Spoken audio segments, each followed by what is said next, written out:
नमस्कार, आपका online digital media में स्वागत है। हम याद करते हैं 2 अक्टूबर 1994 की। 2 अक्टूबर 1994 को आखिर हुआ क्या था?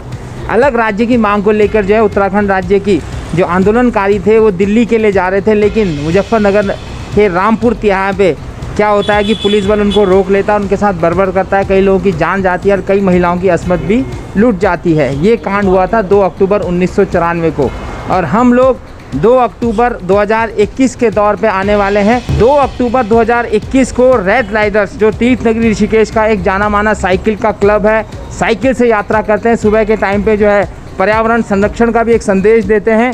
उन्होंने तय किया कि 2 अक्टूबर 2021 को जाएंगे उसी रामपुर तिहाड़ पे जहाँ पे आंदोलनकारियों के साथ बर्बरता हुई थी।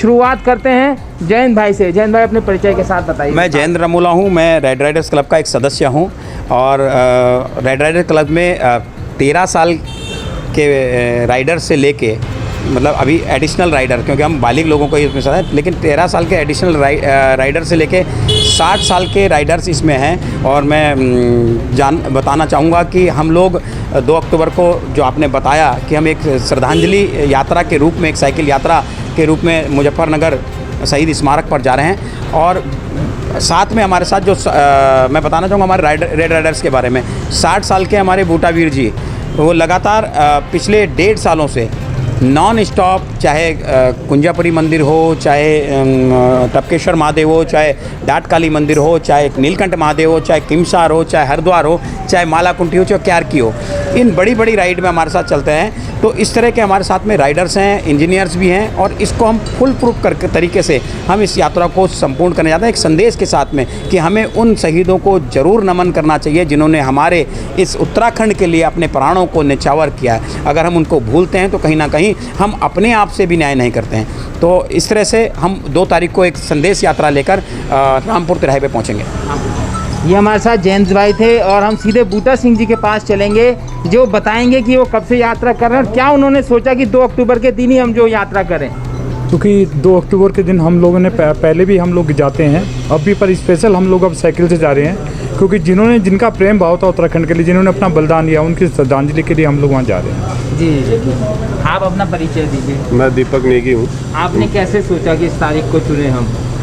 हमको लगभग 1.5 साल के आसपास हो गया रेड राइडर से जुड़े हुए। इस समय रेड राइडर के अध्यक्ष भी हूँ और हमारा प्लानिंग थी पहले से कुछ लोगों की, तो हम लोगों ने मिल के सोचा कि क्योंकि हम लोग जो युवा हैं इस चीज़ से दूर भाग रहा है, उत्तराखंड जो हमारे श्रद्धांजलि या इन चीज़ों से हम ज़्यादा ध्यान नहीं रखते थे, तो हम उनको एक मैसेज देना चाहते हैं कि हम उत्तराखंड के लिए जिन लोगों ने इतना बलिदान दिया है हम उनके लिए कुछ करें। तो हमने साइकिल के थ्रू और युवाओं को प्रोत्साहन करने के लिए 2 तारीख का हमने वहाँ पर रखा है।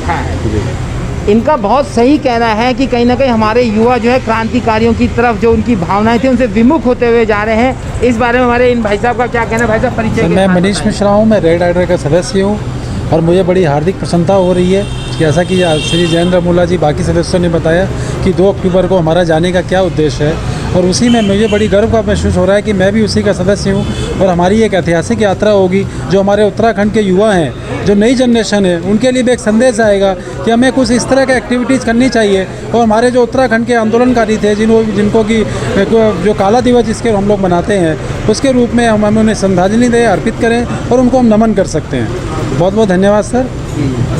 जिस 2 अक्टूबर को अहिंसा के पुजारी का जन्मदिन था उसी दिन बर्बरता हुई थी आंदोलनकारियों के लिए। क्या कहना है आपका? परिचय के साथ बताइए। मैं नरेंद्र कुकरेजा रेड राइडर का सदस्य हूँ। मेरे को लगता है कि हम ये जो राइड करने जा रहे हैं, अपने जो जूनियर्स हैं, आने वाले जो युवा होगी, उनको एक प्रेरणा मिलेगी। अगले साल हम ये चाहेंगे कि वो भी करें। और जो हमारे बुजुर्ग सदस्य भी जा रहे हैं, मेरे साथ के भी है इस रेड राइडर टीम में। अभी तक मैं सबसे छोटा मेंबर हूँ, सबसे सीनियर हूँ। मैं चाहता हूँ कि हम इस राइड को करके लोगों को ये दिखाना चाहें, बच्चों को ये दिखाना चाहें कि हमें अपनी उत्तराखंड के वासियों को जिन्होंने श्रद्धांजलि दी है उनको माला अर्पण करके उनको सम्मान देके हम और अच्छा उद्देश्य देना चाहते हैं। आपको मानते हैं, आप युवा हैं, मानते हैं कि कहीं ना कहीं हमारी सरकारें जो हमारे उत्तराखंड के आंदोलनकारी थे, कोई भी शहीद हमारे देश के शहीद थे, उनको याद करने में थोड़ा कंजूसी बरतती है?